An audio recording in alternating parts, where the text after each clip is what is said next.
नमस्कार, आप देख रहे हैं जन उत्तराखंड और मैं हूं आपके साथ भानु दीक्षित। सबसे पहली नजर हेडलाइंस पर।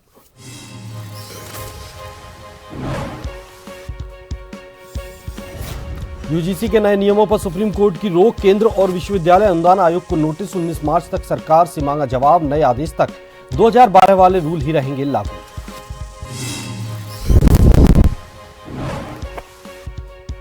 देहरादून में भाजपा पार्षदों ने नगर आयुक्त से की मुलाकात। निगम की भूमि पर कब्जों को तुरंत रोकने की मांग। कहा, जनता की भूमि पर अतिक्रमण बर्दाश्त नहीं।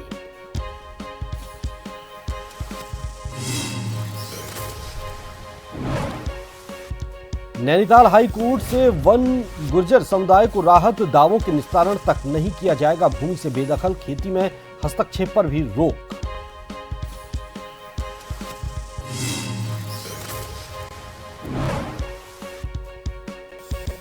राज्य की पहली आइस हॉकी खिलाड़ी बनी वैष्णवी। राष्ट्रीय स्तर की प्रतियोगिता में भाग लेकर क्षेत्र का बढ़ाया मान। डोईवाला लौटने पर किया भव्य स्वागत।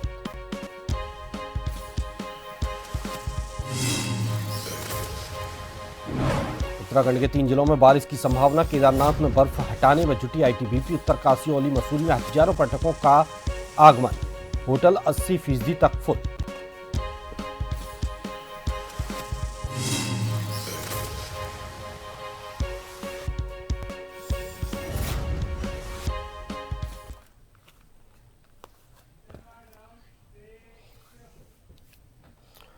और खबरें विस्तार से।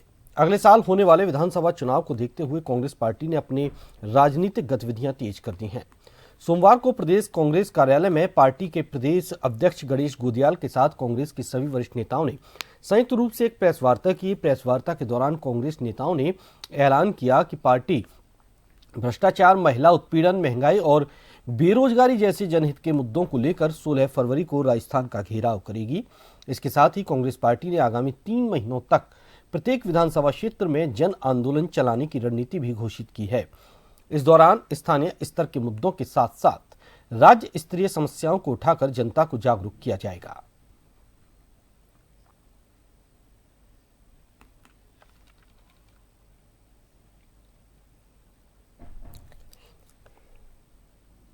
आबकारी विभाग की जो पॉलिसी है वो ऐसी बनाई गई है जिससे जो है शराब माफियाओं को संरक्षण मिल सके। अजीबोगरीब स्थिति है कि एक शराब की दुकान आप लीजिए, 2 दुकानें आप मुफ्त में पा लीजिए। भू कानून, ऐसा भू कानून हमने कहीं पर नहीं देखा। उत्तराखंड राज्य जो 2 मंडलों का राज्य है, यहाँ पर भू कानून को तोड़ मरोड़ करके इस सरकार ने बनाने का काम किया है। ये 16 फरवरी के जो कार्यक्रम राजभवन का घेराव का कार्यक्रम होगा, उस कार्यक्रम के मुख्य संयोजक माननीय प्रीतम सिंह जी होंगे। हमने प्रदेश के जो ज्वलंत मुद्दे 2 भागों में विभाजित किया है। एक प्रदेश के स्तर के, जिसमें अभी सभी बातें आ गई, चाहे महिलाओं का उत्पीड़न है, पेपर लीक का, बेरोजगारी का मुद्दा है, कर्मचारियों का उत्पीड़न है, पेंशन कर्मचारियों को पेंशन का मुद्दा है, वर्गचार कर्मचारी, उपनल कर्मचारी, नर्सिंग, इन सारे मुद्दों को भी प्रदेश के स्तर पर हम जोड़ेंगे।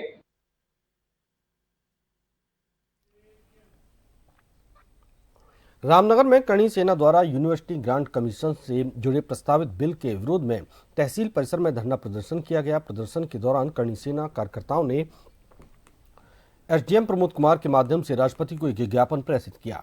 धरने को संबोधित करते हुए करणी सेना के प्रदेश अध्यक्ष सूरज चौधरी ने आरोप लगाया कि यूजीसी के नाम से तैयार किया गया यह बिल सवर्ण समाज के छात्रों के खिलाफ है और इससे उनके भविष्य पर गंभीर प्रभाव पड़ेगा।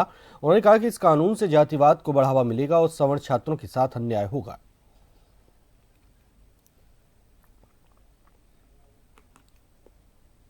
सरकार द्वारा एक यूजीसी कानून पूरे देश में लागू किया गया है, उसके विरोध में हम लोग ज्ञापन प्रेषित करने आए हैं आज, जिसमें करणी सेना उत्तराखंड द्वारा मांग की गई कि ऐसे यूजीसी जैसे काले कानून को तत्काल प्रभाव से वापस लेना चाहिए, क्योंकि इस कानून से जो बच्चों में पूरे देश में जातिवाद की भावना उत्पन्न हो रही है और कहीं ना कहीं ये देश के भविष्य के लिए बच्चों के भविष्य के लिए खतरनाक साबित होगा।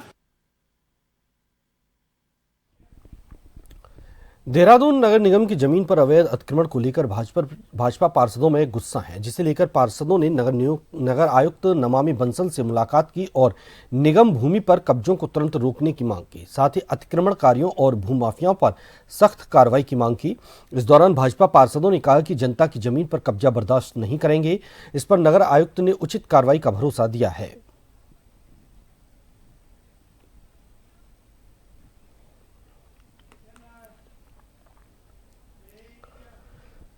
हल्द्वानी में जिला पंचायत बोर्ड बैठक हुई। इस बैठक में जिले के जिला पंचायत सदस्य सहित विभिन्न विभागों के अधिकारी मौजूद रहे। इस दौरान आवारा जानवर, सड़क, बिजली, पानी, चिकित्सा सहित कई महत्वपूर्ण विषयों पर चर्चा हुई।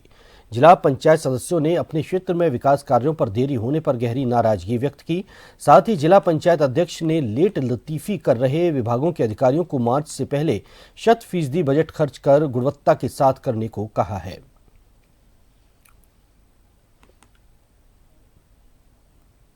पहाड़ों में तो आपको पता ही है कितनी समस्याएं रहती हैं, जैसे कि लोग कह रहे हैं हॉस्पिटलों में ये अपना स्ट्रेचर नहीं है, वहाँ पर एम्बुलेंस की समस्याएं हैं और कहीं कहीं जगह तो आप समझिए कुछ भी नहीं है वहाँ, मतलब डिपार्टमेंट भी ऐसा है कि कुछ भी काम नहीं कर रहा है और कहीं तो ऐसे है कि डॉक्टर भी नहीं है और आपकी फर्स्ट एड की वहाँ व्यवस्था भी नहीं है। ऐसी स्थिति है। कुछ जैसे ओगल घाट है, बिताल घाट है, वहाँ के मेंबर कह रहे थे कि हमारे यहाँ इतनी समस्या है कि लोग पेशेंट है, अगर थोड़ा सा भी उनको लगती भी है तो उसको मतलब आप हल्द्वानी लेके आना पड़ता है।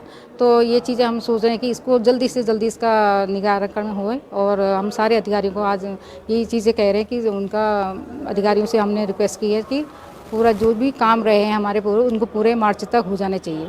आज जिला पंचायत की योजनाओं के संबंध में सभी विभागीय अधिकारी और जनप्रतिनिधि, स्पेशली हमारी जिला पंचायत अध्यक्षा और ब्लॉक प्रमुख और जो हमारे सदस्य हैं जिला पंचायत के, उन सब लोगों की जो स्थानीय स्तर पे ट्रांसपोर्ट से संबंधित, पशुपालन से संबंधित, कृषि विभाग से संबंधित, वन विभाग से संबंधित या सड़क से संबंधित, इसी तरह की उनके जो प्रस्ताव हैं, जो उनकी समस्याएं हैं, विभागवार उनको अवसर दिया जा रहा है कि एक तो लोगों में जागरूक किया जाए कि क्या योजनाएं सरकार, राज्य सरकार, माननीय मुख्यमंत्री जी और केंद्र सरकार माननीय प्रधानमंत्री जी के मार्गदर्शन में ये राज्य हम लोग आगे बढ़ाने के लिए जितनी योजनाएं हैं, सबसे पहले उसको लोगों तक पहुंचाया जाए, सभी लोगों को ये बताया जाए कि आप किन योजनाओं से आच्छादित हो सकते हैं।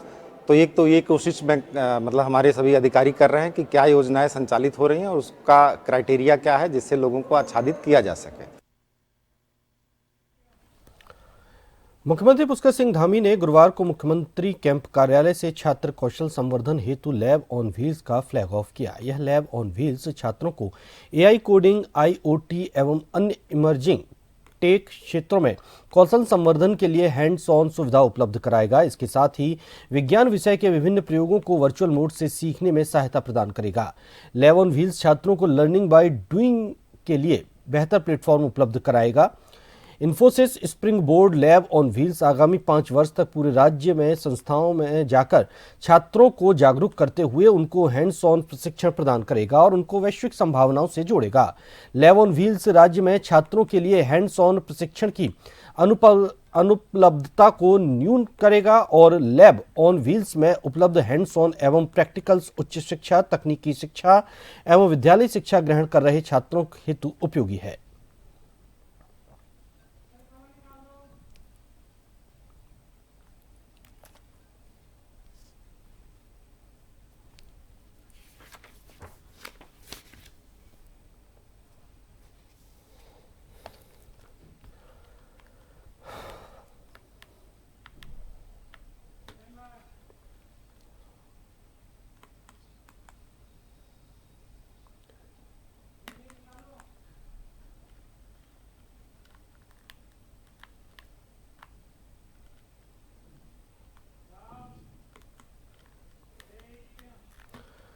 न्यायालय ने NH 309 टांडा चौराहे चिलकिया के चौड़ीकरण से प्रभावित होने वाले याचिकाकर्ताओं को बड़ी राहत दी है।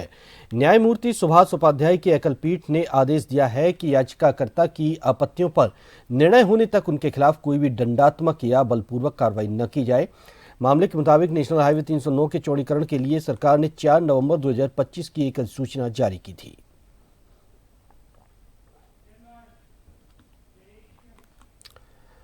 आगामी फायर सीजन को लेकर जहां वन विभाग द्वारा विभिन्न क्षेत्रों में गोष्ठियों और जन जागरूकता कार्यक्रमों का आयोजन किया जा रहा है, वहीं वन पंचायत सरपंच संगठन ने विभाग की कार्यप्रणाली पर गंभीर सवाल खड़े किए हैं। संगठन के प्रदेश अध्यक्ष घनानंद शर्मा ने सल्ट में आयोजित एक प्रेस वार्ता के दौरान वन विभाग पर फायर सीजन के लिए मिलने वाली धनराशि के दुरुपयोग का आरोप लगाया।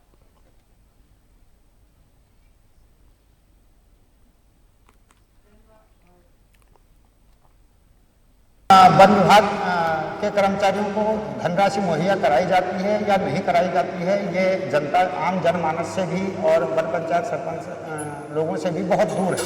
हमारा सीधा आरोप है कि ये धन दिया जा रहा है तो वो सीधे के सीधे अधिकारियों का जेब भरने के लिए दिया जा रहा है या फिर सरकार को समृद्ध और संपन्न करने के लिए दिया जा रहा है।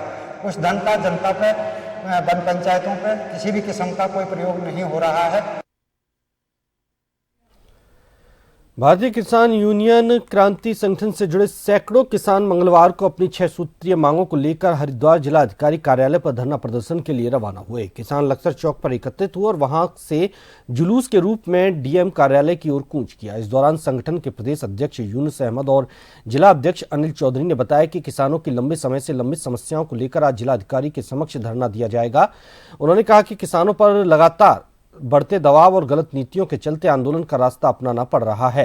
किसानों की प्रमुख मांगों में कमरों की निगरानी के माध्यम से किए जा रहे चालानों पर रोक, स्मार्ट मीटर लगाए जाने की प्रक्रिया पर प्रतिबंध और शुगर मिलों से गन्ना कोल्हू को 15 किलोमीटर दूर किए जाने के आदेश को वापस लेना शामिल है। इसके अलावा अन्य स्थानीय स्तर की समस्याओं को भी मांग पत्र में शामिल किया गया है।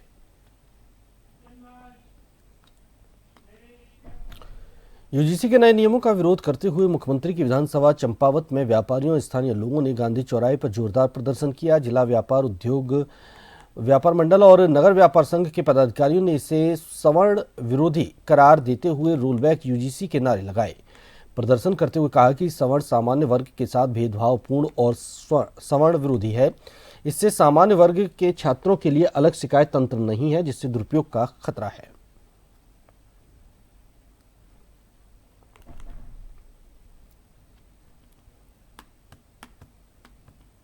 इसमें यह है कि अगर कोई झूठी शिकायत दर्ज कर दे तो उसके झूठी शिकायतकर्ता के खिलाफ कोई भी जुर्म या दंड का प्रावधान नहीं है। जिसके खिलाफ आप आरोप लगाएंगे वही अपने को निर्दोष साबित करने में समय व्यतीत करेगा। तो मेरा कहना यह है केंद्र सरकार से भी कि इस तरीके के बिलों को उच्च शिक्षा में लागू न किया जाए।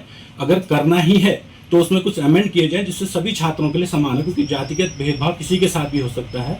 तो ये बिल सबके लिए समान करा जाए। कृषि बिल जो एक है, ये एक बहुत अन्यायपूर्ण एक बिल पारित किया गया है, जिससे देश के बच्चों के भविष्य, सामान्य वर्ग के बच्चों का भविष्य खराब होने की पूरी संभावना है। क्योंकि बच्चा अपने नित्य के जो उसका अपना वो है पढ़ाई वगैरह का जो है उन चीज़ों से भटक जाएगा। ये भारत की जो संविधान की मूल भावना है उसके खिलाफ है।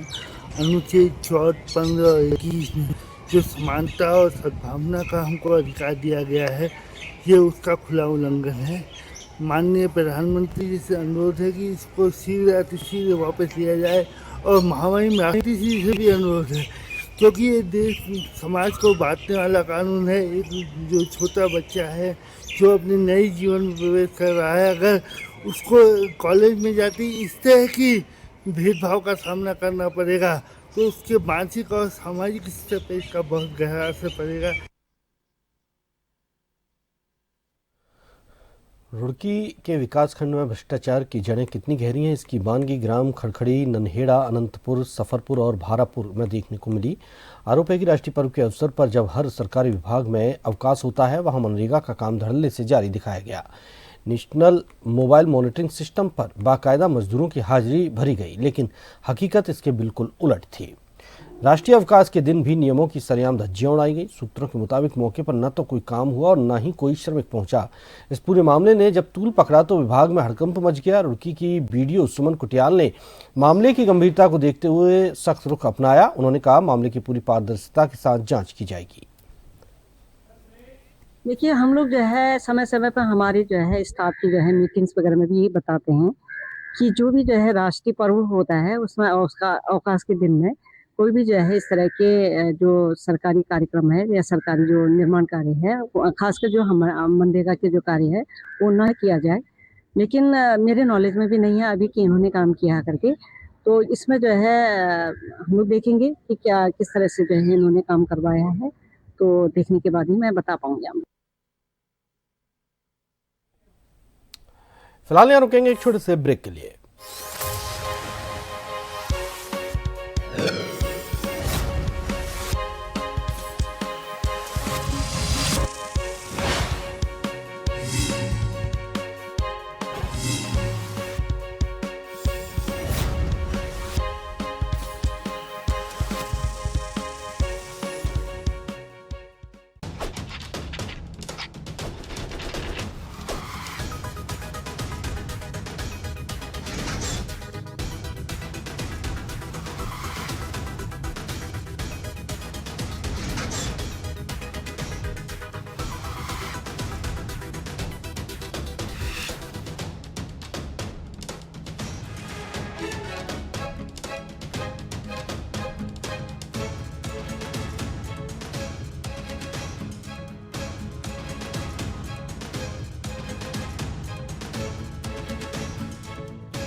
राजनीति के चक्रव्यूह के सियासी वीर,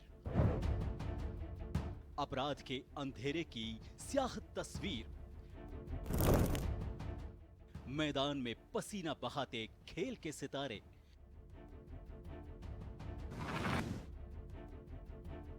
मनोरंजन की दुनिया के गॉसिप गलियारे,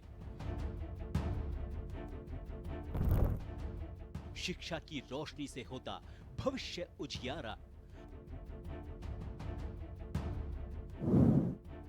अर्थव्यवस्था हो या ऊपर नीचे होता मार्केट का पारा, हर हलचल पर नजर रखते हमारे खबरों के जांबाज। हम हैं जन टीवी, जन जन की आवाज।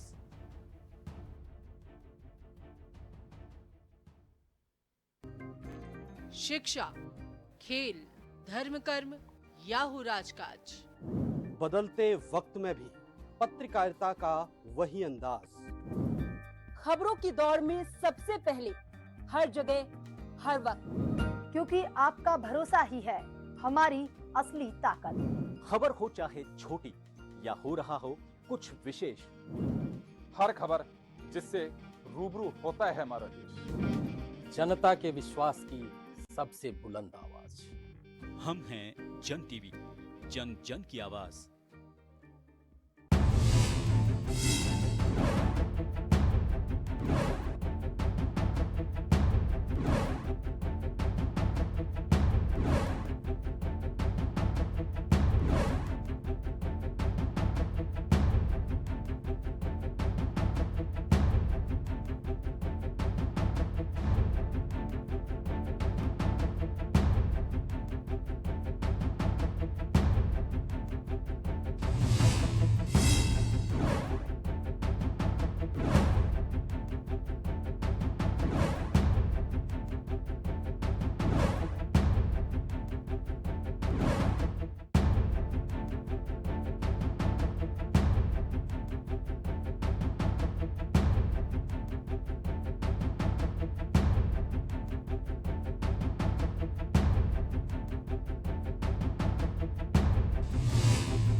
ब्रेक के बाद आपका स्वागत है। आगे बढ़ते हैं। रामनगर के मुस्लिम समुदाय के कुछ लोगों ने बड़े मीट के मूल्य में की गई बेतहाशा वृद्धि के खिलाफ नगरपालिका पहुंचकर ईओ आलोक उनियाल का घेराव कर ज्ञापन सौंपा और दाम को कम करने की मांग की। प्रदर्शनकारियों की ओर से यह कहा गया कि नियम विरुद्ध तरीके से मीट को बेचा जा रहा है, जिसकी जांच होनी चाहिए।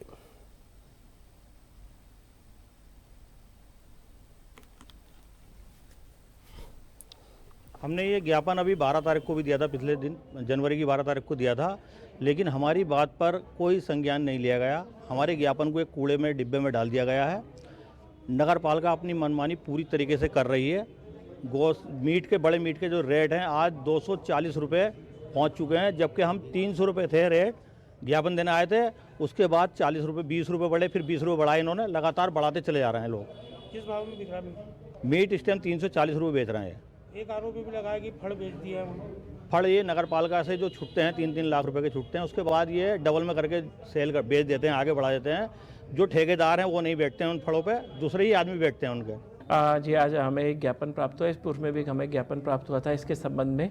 तो इसके विषय में मैं ये बताना चाह रहा हूँ कि ये जो बड़े हुए मीट के जो रेट है, इसके संबंध में वर्तमान में हमारी उप जिलाधिकारी महोदय सर से हमारी बातचीत हुई थी। तो सर के द्वारा इसमें हमें वो दिया गया है कि इसमें जल्दी वो एक कमेटी का गठन कर लेंगे। मैं आज भी सर से बात करता हूँ। एक कमेटी के गठन में प्रशासन से रेट मार्केटिंग ऑफिसर और नगर पालिका की संयुक्त टीम बना के और ये पूरी जाँच करते हुए कि कितने का मीट आ रहा है और किस हिसाब से कितना उनके द्वारा मार्जिन लिया जा रहा है, उसकी जल्दी हम लोग इसमें जांच करेंगे।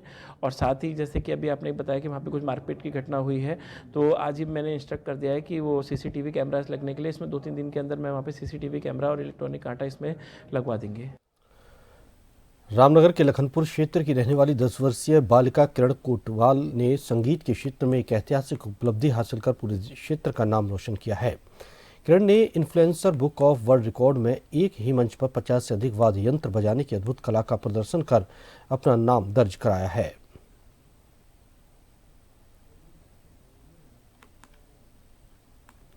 ये हमारे जो रामनगर की एक सम्मानित बेटी है, इसने इन्फ्लुएंसर और वर्ल्ड रिकॉर्ड में इसको सम्मानित किया गया है और इसने 9 साल की उम्र में 50 इंस्ट्रूमेंट ये बजाती है, तो इसका नाम उसमें वर्ल्ड रिकॉर्ड में दर्ज किया गया है। आज हम सभी युवा कांग्रेस के कार्यकर्ता ने और शहर के सम्मानित सामाजिक कार्यकर्ताओं ने इसको सम्मानित किया है और हम ऐसी बेटी का प्रोत्साहन करते हैं और शहर में जो भी हमारे शहर का नाम रोशन करता है, जो हमारे शहर को आगे बढ़ाने का कार्य करता है, यूथ कांग्रेस उसके लिए हमेशा तत्पर रहती है। तो हम इस बेटी का मान बढ़ाते हुए रामनगर का मान बढ़ाने का इसने काम किया है, तो इसको आज सम्मानित करने का हम सभी कार्यकर्ताओं ने काम किया है। मेरे को बहुत अच्छा लग रहा है कि आज मेरे को यहाँ सब लोगों ने बहुत सम्मान दिया। आगे क्या है? अभी आगे मैं और संगीत में बहुत बड़ी उपलब्धि प्राप्त करना चाहती हूँ। बहुत सुंदर। डोईवाला निवासी होनहार खिलाड़ी वैष्णवी कौशल ने लेह लद्दाख में आयोजित खेलो इंडिया के तहत राष्ट्रीय स्तर की आइस हॉकी प्रतियोगिता में प्रतिभाग कर डोईवाला क्षेत्र का मान बढ़ाया। बर्फीले मैदान पर अपने शानदार प्रदर्शन से वैष्णवी ने न केवल अपनी प्रतिभा का लोहा मनवाया, बल्कि नगर और उत्तराखंड का नाम भी रोशन किया है।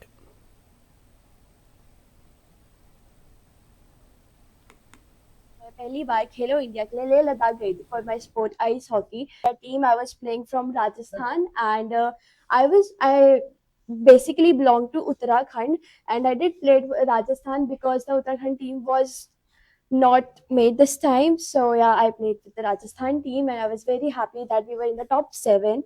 And yeah, actually मेरी सिस्टर है, वो पहले फील्ड हॉकी खेलती थी, तो फिर वो आइस हॉकी में पापा ने उसको करवाया एंड पापा was like that you should also try that game and I was like या, बोले कि you should also try that game. मैंने कहा ठीक है कि जरूर मैं ट्राई करूंगी एंड मेरा इंटरेस्ट जो है वो डेवलप होता रहा और मेरे माइंड में सेट हो गया था कि मेरे को एक बार नेशनल खेलो इंडिया के लेवल पे जो 6th एडिशन होने वाले खेलो इंडिया उसमें मेरे को खेलना है एंड बाय गॉड ग्रेस की मैंने उसे खेल लिया और मैं बहुत ज्यादा खुश हूँ कि हम टॉप 7 में थे। चक्राता की हसीन वादियां इन दिनों बर्फबारी के चलते पर्यटकों से गुलजार नजर आ रही हैं। हाल ही में हुई बारिश और बर्फबारी से जहां पर्यटन कारोबार से जुड़े लोग उत्साहित हैं, वहीं इसे बागवानी और जल स्रोतों के लिए भी बेहद उपयोगी माना जा रहा है।